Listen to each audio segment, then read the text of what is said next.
Buenas tardes, vamos a iniciar el tema de la clase de Físico-Química de hoy. El tema que vamos a desarrollar es de la unidad 1, el tema C, equilibrio químico. La bibliografía la tienen expresa, es el libro de Atkins, capítulo 7, octava edición, con algunos otros agregados. Los contenidos de este tema están expresos en la pantalla. La idea es que puedan desarrollarlos a medida que vayamos viendo la clase y vayamos desarrollando la clase, y luego en función de las actividades prácticas de aula que también van a ser propuestas para poder trabajarlas con este formato.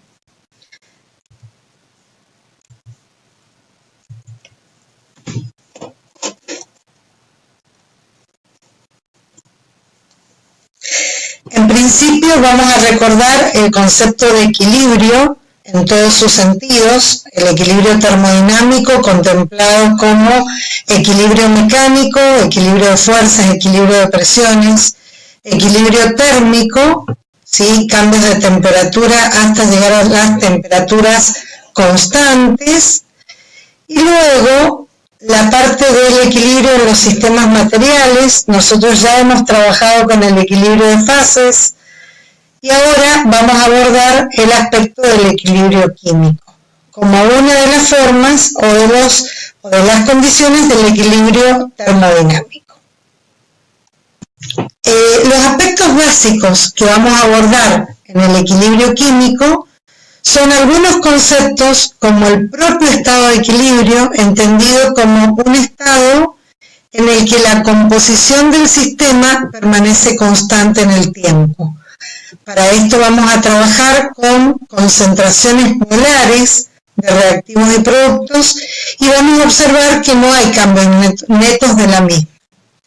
Desde una perspectiva cualitativa, vamos a concebir al equilibrio como una situación dinámica, en donde los sistemas, como en todos los casos, van a evolucionar hacia estados de menor energía, y vamos también a observar que esta situación de llegada al equilibrio es independiente de la dirección en la que éste se alcanza. Cuando trabajamos con una reacción química para hablar de estado de equilibrio, estamos teniendo en cuenta las concentraciones de reactivos y productos en un sistema cerrado. Si éstas permanecen constantes en el tiempo, sin que se produzcan cambios visibles, vamos a tener la condición de equilibrio, que en la gráfica la podemos observar en un tiempo determinado, donde los reactivos disminuyen su concentración hasta mantenerse constante y los productos, partiendo de la condición cero, llegan a una máxima concentración en el equilibrio, también manteniéndose constantes. Hay distintos tipos de reacciones. Las reacciones que no van a ser reacciones predominantemente estudiadas por el equilibrio, pero las tenemos que mencionar, van a ser aquellas reacciones donde las concentraciones iniciales se van a convertir, las concentraciones de los reactivos iniciales, se van a convertir prácticamente en su totalidad en productos, o sea que van a llegar a concentraciones prácticamente nulas al finalizar la reacción. Y los productos van a lograr así tener una concentración máxima en ese estado final. A estas reacciones las llamamos reacciones completas o reacciones irreversibles. Las reacciones que en general se dan en la naturaleza, la mayoría de las reacciones, son reacciones incompletas, donde vamos a observar, por ejemplo, un perfil de reacción donde el arranque de la concentración inicial está en un valor importante, alto, y luego en el tiempo se va descomponiendo hasta lograr una concentración constante, pero como observarán en la gráfica, sigue siendo elevada. ¿Qué le ocurre a los productos? Bueno, los productos van a ir creciendo en el tiempo hasta obtener concentraciones relativamente bajas. Como verán, la llegada al equilibrio se logra en un tiempo en el que se mantiene la condición de concentraciones constantes. La mayoría de estas reacciones son reacciones reales, posibles, naturales, y son de tipo incompleto y van a ser las reacciones que predominantemente estudiemos en el tema de equilibrio químico. Para encontrar un tratamiento de una experiencia concreta, vamos a trabajar con datos experimentales para una reacción conocida. Esta reacción es la que se, da en los gases del aire producidos por el smog. La reacción del tetróxido de dinitrógeno cuando se convierte en dióxido a distintas temperaturas. Pero en el caso nuestro vamos a trabajar en condiciones de temperatura constante y vamos a plantear o vamos a trabajar con datos de 3 experimentos verificados para esta reacción cuando trabajamos con un recipiente de 1 litro en condiciones de temperatura de 298 Kelvin. Como observarán, estos 3 experimentos tienen condiciones de partida diferentes. La primera experiencia parte de tener una condición inicial de tetróxido de nitrógeno de 0,05 mol por litro, porque habíamos aclarado que trabajamos en un recipiente de 1 litro, y 0 moles de dióxido de nitrógeno. Esta reacción evoluciona en el tiempo y vamos a observar que en un determinado tiempo de llegada al equilibrio se encuentra como condición de concentración en el equilibrio una concentración para el tetróxido de 0,043, mientras que el dióxido solo crece hasta 0,0141. Cuando analizamos la segunda experiencia parte ahora de tener todo dióxido y 0 tetróxido. Sería analizar la reacción inversa. Y verán que la evolución de esa reacción inversa nos da una producción de tetróxido de 0,020, mientras que el dióxido ha cambiado su concentración a 0,009. Observarán ahora una nueva relación de cambio. La anterior era 1:3 y la de la segunda experiencia es 1:2,1. En la tercera partimos de las mismas concentraciones, 0,05 para cada uno de los reactivos. ¿Y qué es lo que se observa? Se observa que el tetróxido crece hasta 0,0662, mientras que el dióxido disminuye notablemente hasta 0,00175. Podríamos analizar en la siguiente gráfica las condiciones que planteamos inicialmente. Cuando arrancábamos con el tetróxido, aparecía dióxido. Cuando arrancábamos con el dióxido, se descomponía notablemente y aparecía una importante cantidad de tetróxido. Y luego, cuando partimos de las mismas condiciones iniciales, observamos que hay una disminución predominante del dióxido y un crecimiento del tetróxido. ¿A qué conclusión se puede llegar?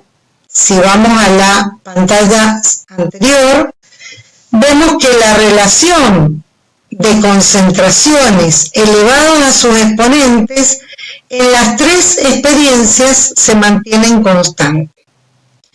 ¿Qué estamos planteando entonces?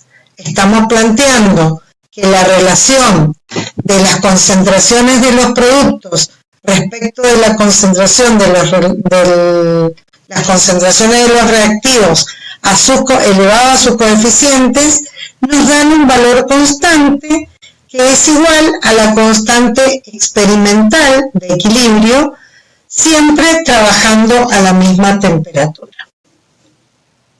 Bien, lo que hicimos hasta ahora fue hacer una deducción o encontrar un valor de la constante a partir de datos experimentales.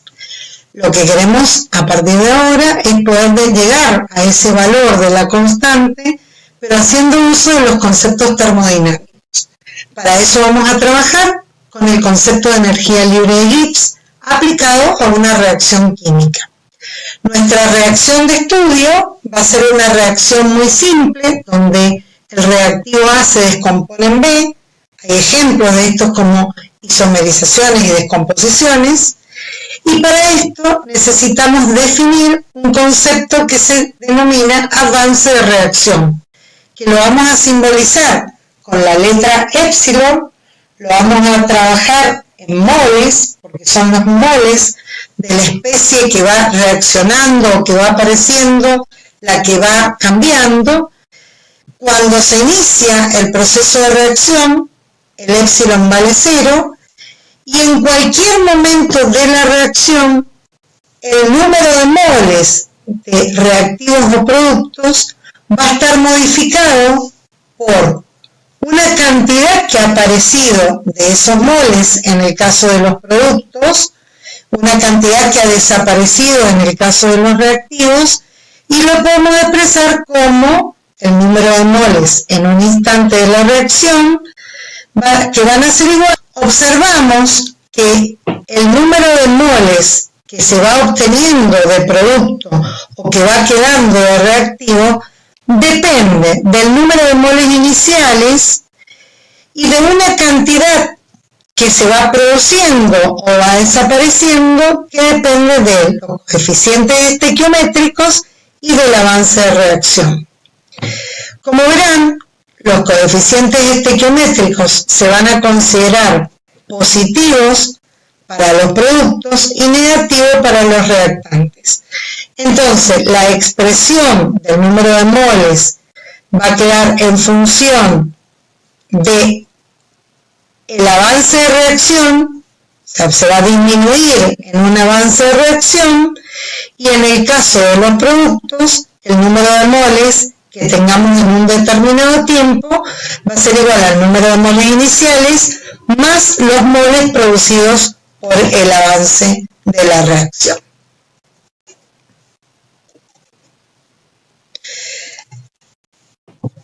En términos de variación, vamos a ver cómo la energía libre depende de este avance de reacción. ¿Qué podemos decir de esto?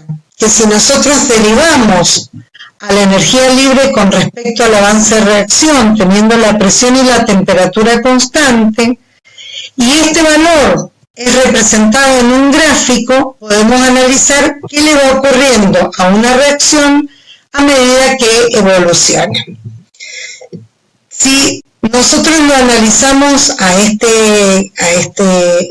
esta derivada en términos infinitesimales y lo trabajamos como diferencial, ahora lo que está influyendo, lo que estamos evaluando son los potenciales químicos de cada sustancia por la variación en el número de moles, en el caso de los reactivos y en el caso de los productos, tenemos que afectarlos por los coeficientes estequiométricos. Entonces, si los ponemos en función del avance, será el potencial químico de A respecto del diferencial del avance, y lo consideraremos negativo porque está desapareciendo, y el potencial químico de B respecto del avance será positivo. Si reordenamos, nos va a quedar que el diferencial de G es igual a la diferencia del potencial de B menos el potencial químico de A por el diferencial del avance. Si reordenamos esta expresión, vemos que la derivada de G con respecto a epsilon, al avance, a presión y temperatura constante, es igual a la diferencia de los potenciales químicos de productos menos reactivos. Y vemos que se iguala en esta expresión.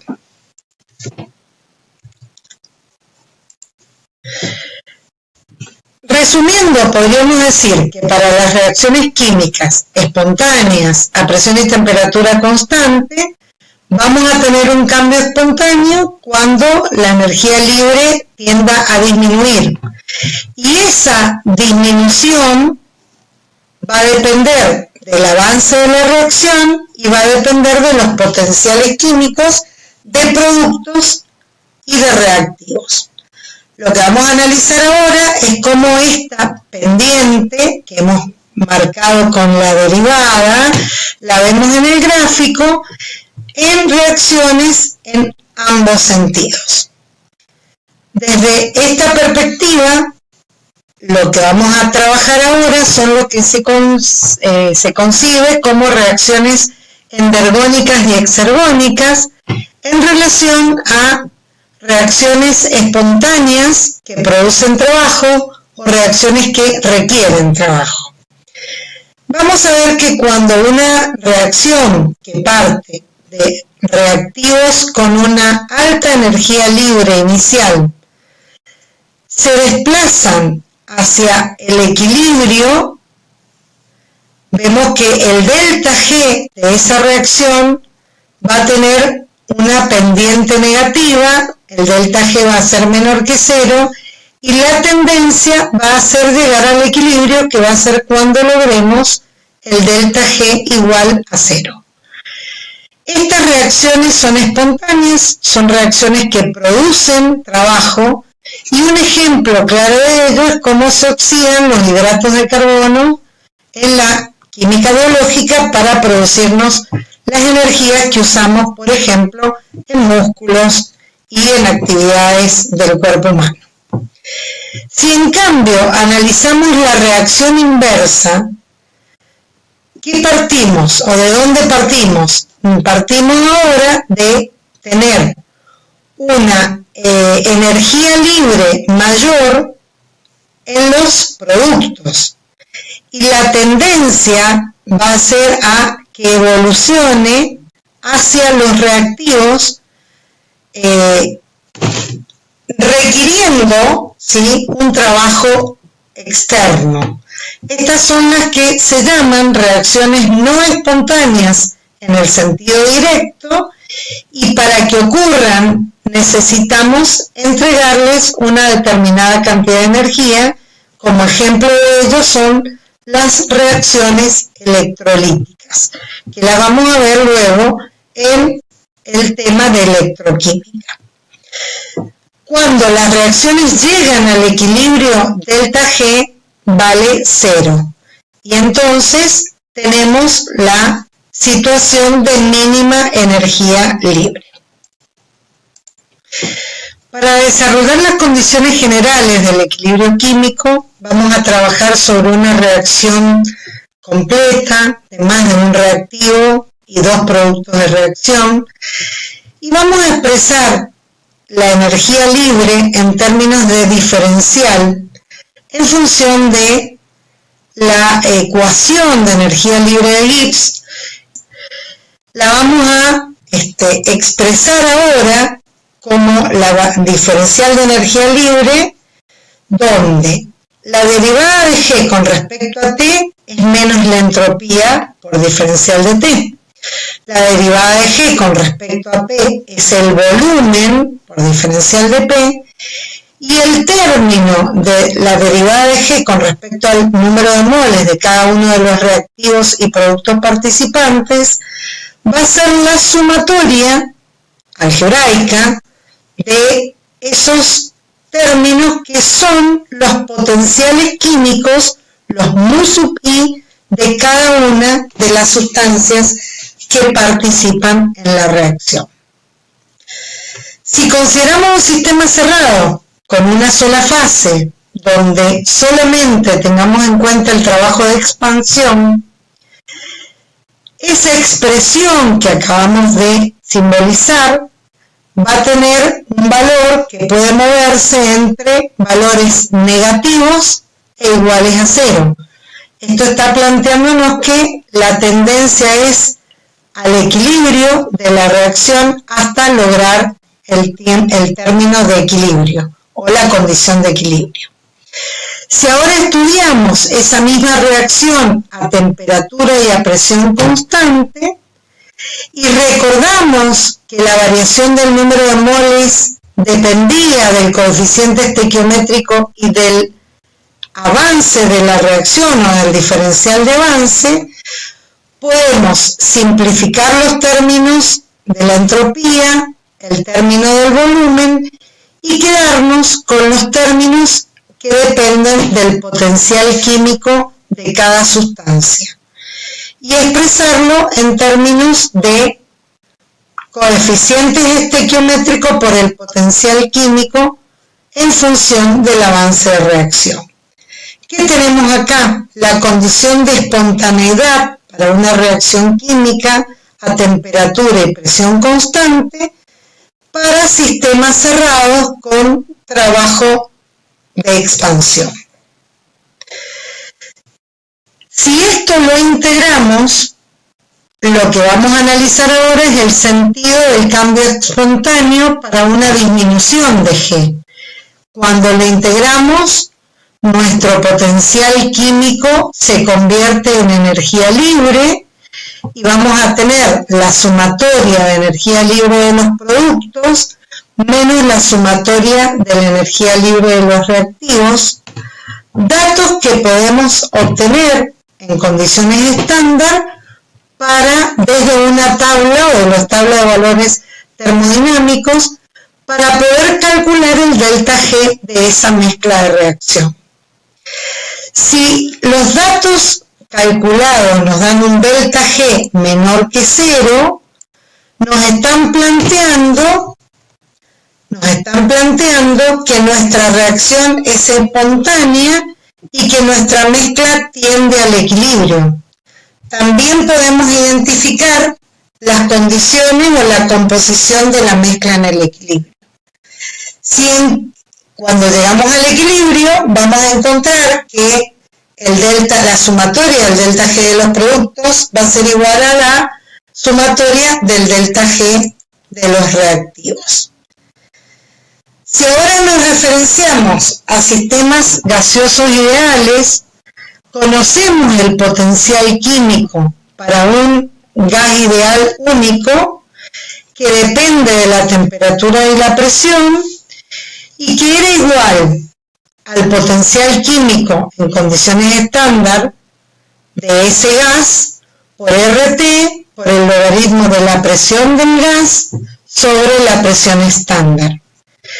Si ahora lo que tenemos es una mezcla de gases, cada gas va a hacer su aporte individual a la mezcla y va a tener un potencial químico I, en función de la temperatura, que va a ser igual al potencial químico en estado estándar del componente I, más el aporte que hace la presión parcial de ese componente a la mezcla.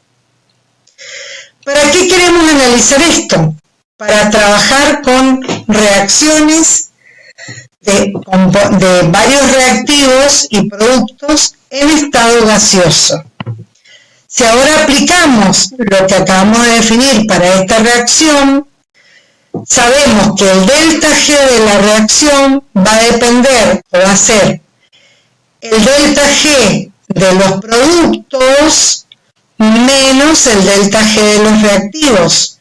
Y si reemplazamos los valores anteriores, vamos a ver que hay términos de el coeficiente del producto C por el potencial químico estándar de C más el del producto E menos los referentes a los reactivos más los términos donde aparecen los logaritmos de las presiones de productos menos los términos donde aparecen los productos, las presiones de los reactivos.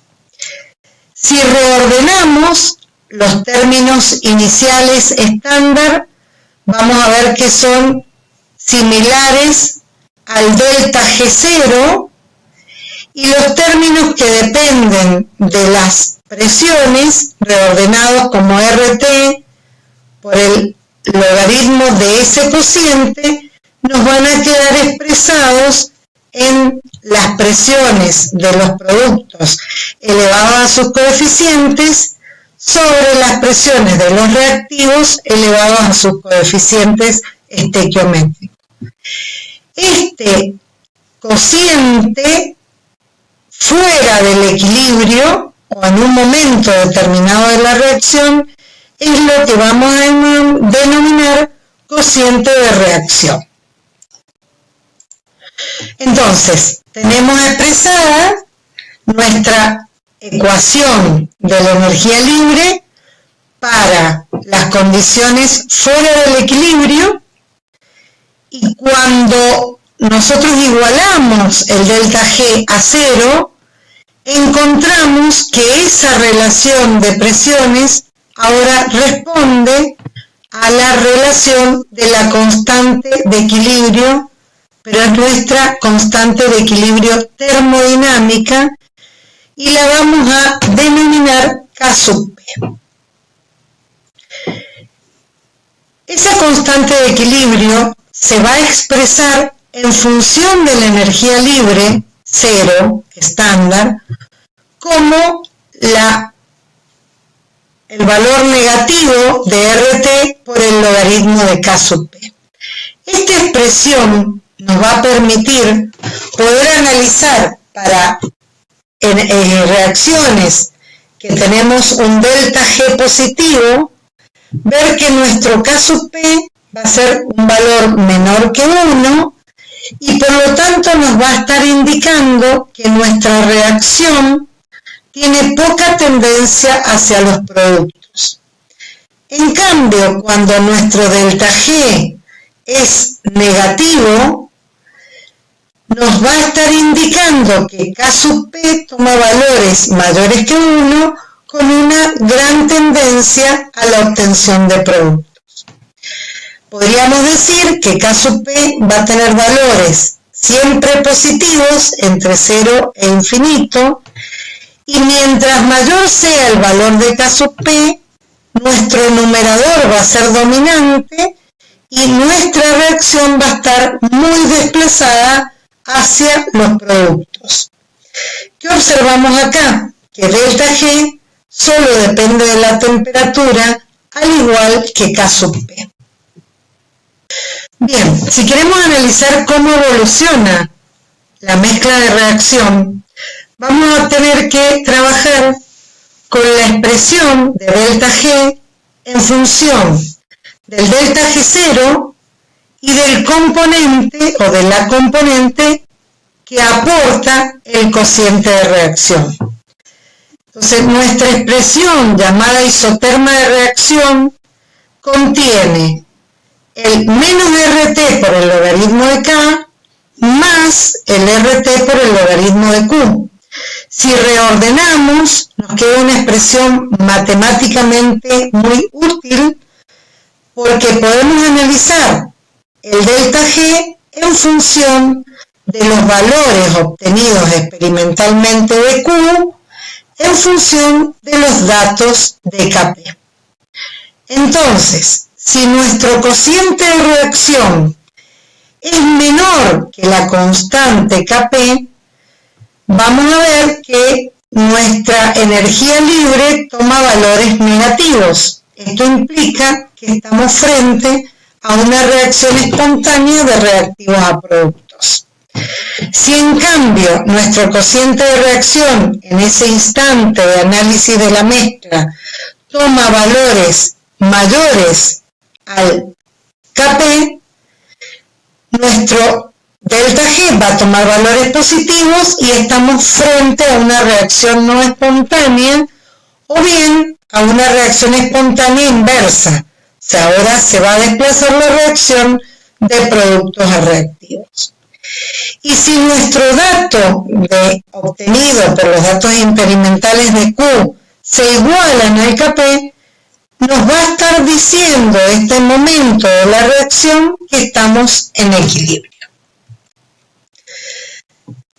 Podemos también trabajar con otras expresiones de la constante de equilibrio.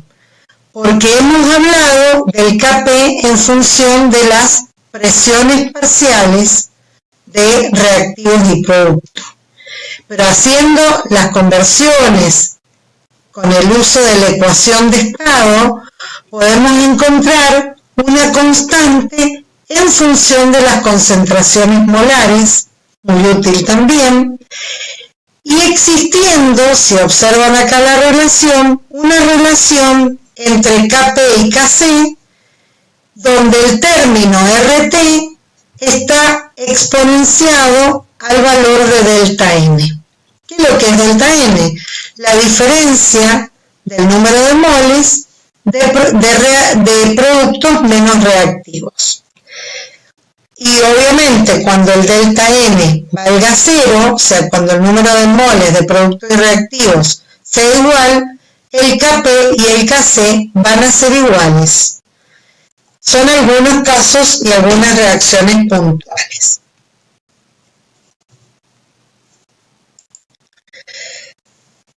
Cuando trabajamos con reacciones donde hay sustancias en disolución, lo correcto sería, desde el punto de vista de la termodinámica, corregir las concentraciones por actividades, concibiendo las actividades como concentraciones efectivas o fracciones molares efectivas.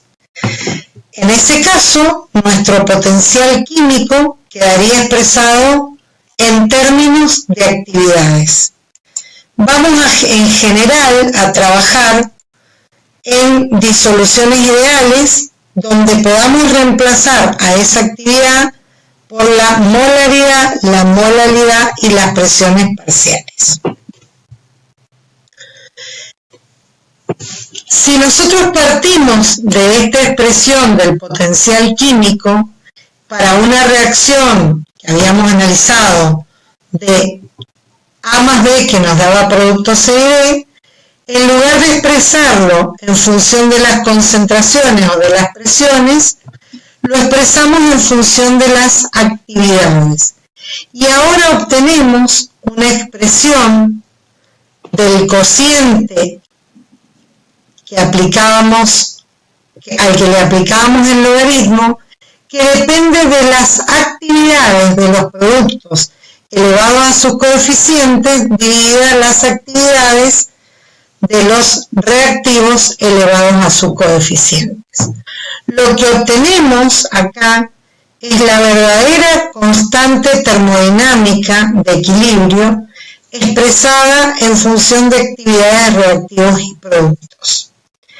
Esta constante no tiene unidades porque las actividades no se conciben con unidades. Es una expresión que demuestra que el equilibrio depende solo de las variables termodinámicas, es independiente de consideraciones cinéticas y de mecanismos de reacción. Y nos permite esta constante conocer el rendimiento máximo de producto obtenido partiendo de una cantidad específica de reactivos. Esto es lo que se llama constante de equilibrio termodinámico para esta situación de sustancias en disolución. Si ahora tenemos situaciones de sistemas donde las sustancias están en distintas fases, lo que podríamos llamar equilibrios heterogéneos, un caso conocido es la descomposición de del carbonato de calcio, componente de la caliza, en óxido de calcio y dióxido de carbono. ¿Qué observamos acá? Que los sólidos, ¿sí?, no expresan o no participan en la constante de equilibrio porque la constante de equilibrio no se ve afectada por la cantidad de sólidos o líquidos, siendo estas sustancias participantes de la reacción, siempre que estas obviamente no sean limitantes, ya que las actividades por definición de sólidos o disolventes líquidos se igualan a 1 y no influyen en la constante de equilibrio. Entonces, la constante de equilibrio, por ejemplo, para esta reacción heterogénea, va a depender exclusivamente, si hablamos de K sub C, de la concentración del dióxido de carbono obtenido, pero también podríamos expresarlo como K sub P en función de la presión parcial del dióxido de carbono obtenido.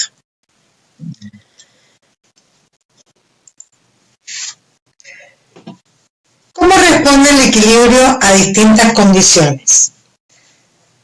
El equilibrio puede estar expuesto a cambios de presión, de temperatura, de composición, agregado de catalizadores y demás que no afectan directamente la constante de equilibrio.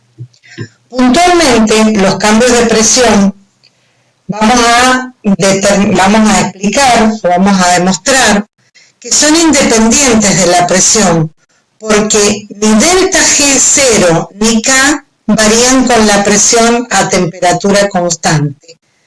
Esto lo podemos expresar con esta derivada, donde vemos que justamente hay una independencia de la constante respecto de la presión.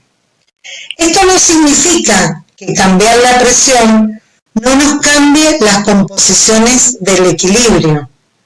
Lo que estamos diciendo es que no nos cambia ni delta G0 ni la constante, pero sí nos puede cambiar las composiciones. Por ejemplo, aún teniendo una mezcla de gases y agregando un gas inerte, podemos aumentar la presión del sistema y ver qué va a ocurrir en los gases de la reacción.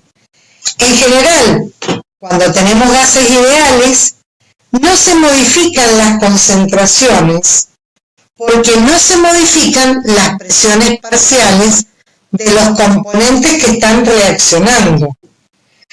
Pero si nosotros hacemos un cambio de presión por compresión, ahora disminuyendo el volumen del sistema, las presiones de los componentes que están participando sí se modifican, y entonces tenemos que analizar qué va a ocurrir en esa reacción en función de los cambios de número de moles.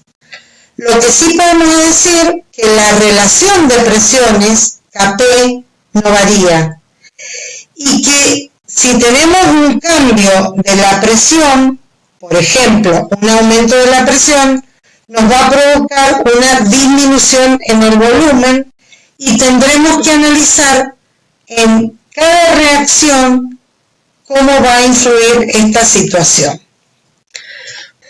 Bien, fíjense, cuando nosotros planteamos reacciones con variación en el número de moles, los cambios de presión, esto que hemos planteado por compresión, van a tener un efecto sobre las concentraciones del equilibrio. Van a romper ese equilibrio aun cuando nuestra constante permanezca constante.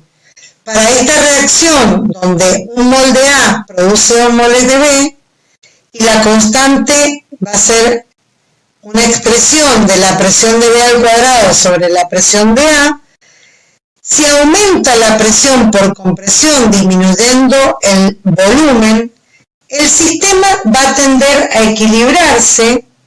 Ahora, disminuyendo la presión de B y aumentando la presión de A. Esto nos está planteando que la reacción se va a desplazar de productos a reactivos para lograr mantener el equilibrio planteado inicialmente, porque estamos trabajando a una temperatura constante, entonces nuestra constante no varía. Si en cambio nuestra reacción tuviese el mismo número de moles, vemos que la presión cambiada por la compresión o aumentada por la compresión no va a tener cambios significativos en el proceso de reacción, ya que la proporción o la presión de productos respecto a la presión de los reactivos va a aumentar en la misma relación. Entonces, el cambio de presión por compresión va a tener sentido en aquellas reacciones donde haya diferencia en el número de moles. Y podríamos llegar a la conclusión de que el aumento de la presión va a favorecer siempre a aquellos reactivos que tienen menor cantidad estequiométrica. En este caso particular, podríamos decir que no nos conviene aumentar la presión para obtener el producto E. En cambio, ¿qué nos puede convenir? Nos puede convenir disminuir la presión para que se obtenga más producto B o reaccione más A para obtener el B que nos satisface el equilibrio.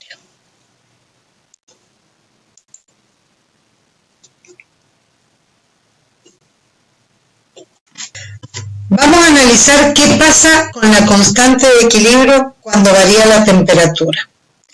Vamos a expresar a la constante de equilibrio en términos exponenciales para poder hacer un cambio de la temperatura y ver en qué términos queda expresada esta constante. Le aplicamos el logaritmo y ahora vamos a operar matemáticamente diferenciando el logaritmo de Kp.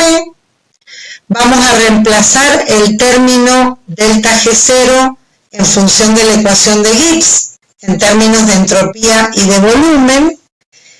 Y operando vamos a obtener que nuestra derivada o que la derivada del logaritmo de Kp respecto de la temperatura ahora es función del delta G más T por delta S. ¿Y qué es delta G más T por delta S? Y es la entalpía estándar del sistema. Entonces, vamos a expresar esta ecuación, que se llama ecuación de Van Hoff, en términos de la derivada de Kp respecto de la temperatura en función del delta H0 sobre RT cuadrado. La ecuación de Van Hoff la vamos a integrar entre extremos de temperatura y vamos a considerar que nuestro delta H en ese entorno de temperatura es constante. La expresión integrada de Van Hoff va a ser la útil para el análisis de la influencia de la temperatura. Esa expresión nos queda el logaritmo de la constante en función de la temperatura T2 respecto de la constante en función de la temperatura T1, ahora dependiendo de delta H sobre R y de los términos en función de las temperaturas. Analizando para distintas situaciones, vamos a plantear primero la condición de una reacción endotérmica, una reacción con un delta H positivo. Si nuestro delta H es positivo y R también es positivo, y aumentamos la temperatura, o sea, T2 es mayor que T1, el término del corchete o del paréntesis nos va a quedar también positivo. Entonces, si ambos términos son positivos, nos va a quedar el logaritmo de un número mayor que 0. Si el logaritmo de un número es mayor que 0, el cociente va a tener un numerador mayor que el denominador. ¿Qué estamos diciendo con esto? Que la constante a la temperatura T2 va a ser mayor que la constante a la temperatura T1. Y como síntesis podemos decir que para una reacción endotérmica, el aumento de la temperatura aumenta la constante de equilibrio. Y esto va a implicar o va a favorecer a la formación de productos. Si hacemos el análisis para una reacción exotérmica, ahora el término entre paréntesis va a quedar positivo, pero nuestro delta H es negativo, por lo tanto nos va a quedar un número negativo el logaritmo de un número negativo va a darnos que el numerador del cociente va a ser un número menor que el denominador, entonces Kp a la temperatura T2 va a ser menor que Kp a la temperatura T1, y esto nos está diciendo que para una reacción exotérmica el aumento de la temperatura disminuye el valor de la constante. Esto significa que no están favorecidas la formación de productos, sino que se favorece la formación de los reactivos. Hay algunos casos de reacciones muy poco sensibles a los cambios de temperatura, podríamos decir reacciones con cambios entálpicos nulos, donde vemos que la influencia de la temperatura sobre la constante es prácticamente insignificante y podemos decir que para esos casos la constante de equilibrio no cambia con la temperatura. Para ir redondeando y conociendo y comparando con los conceptos que teníamos del principio de Le Chatelier que vimos en química general, podemos decir que se puede modificar la situación de equilibrio cambiando la constante de equilibrio si cambiamos la temperatura, o cambiando el resto de las condiciones sabiendo que la constante a esa temperatura permanece constante.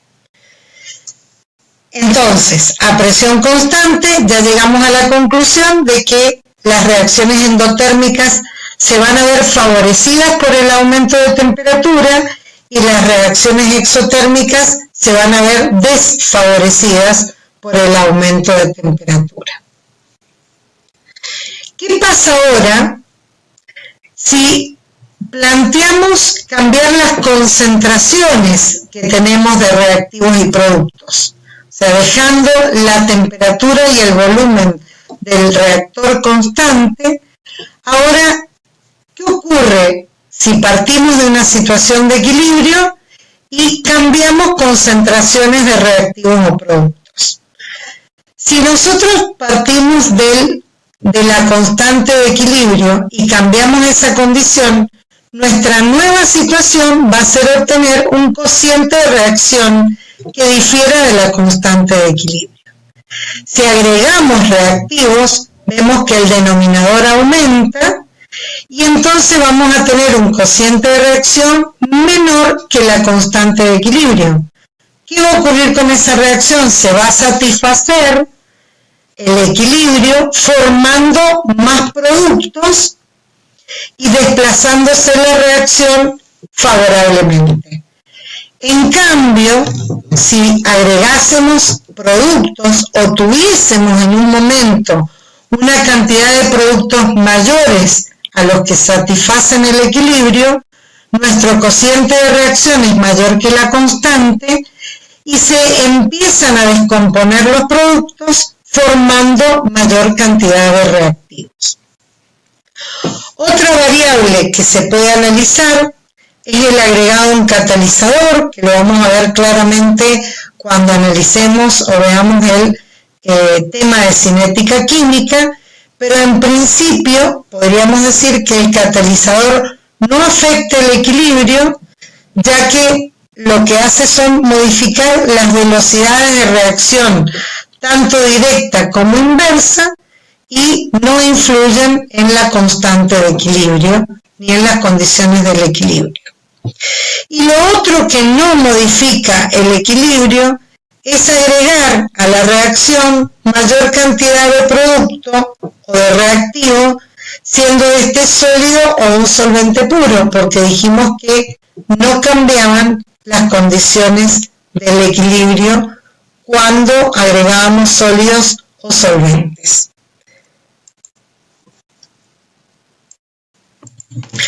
Bien, hasta aquí hemos llegado a la finalización de los temas desarrollados en esta clase.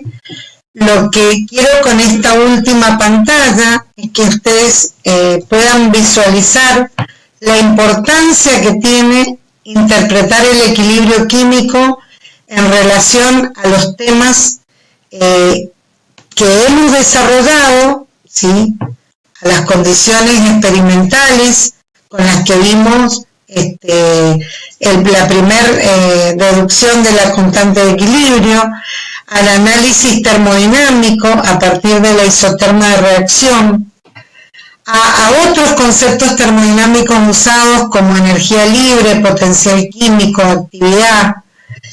Y bueno, esta constante de equilibrio y este tipo de reacciones que estamos analizando tienen, digamos, aplicaciones múltiples en equilibrios homogéneos, equilibrios heterogéneos, en equilibrios iónicos, en reacciones conocidas como reacciones de equilibrios redox. Hemos podido también sacar algunas conclusiones de aplicación de lo que habíamos visto en la termodinámica en relación con la espontaneidad y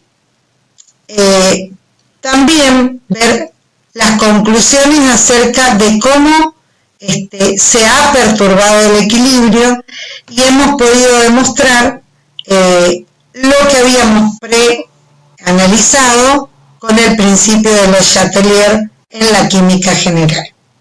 Como verán, este tema es de múltiple aplicación.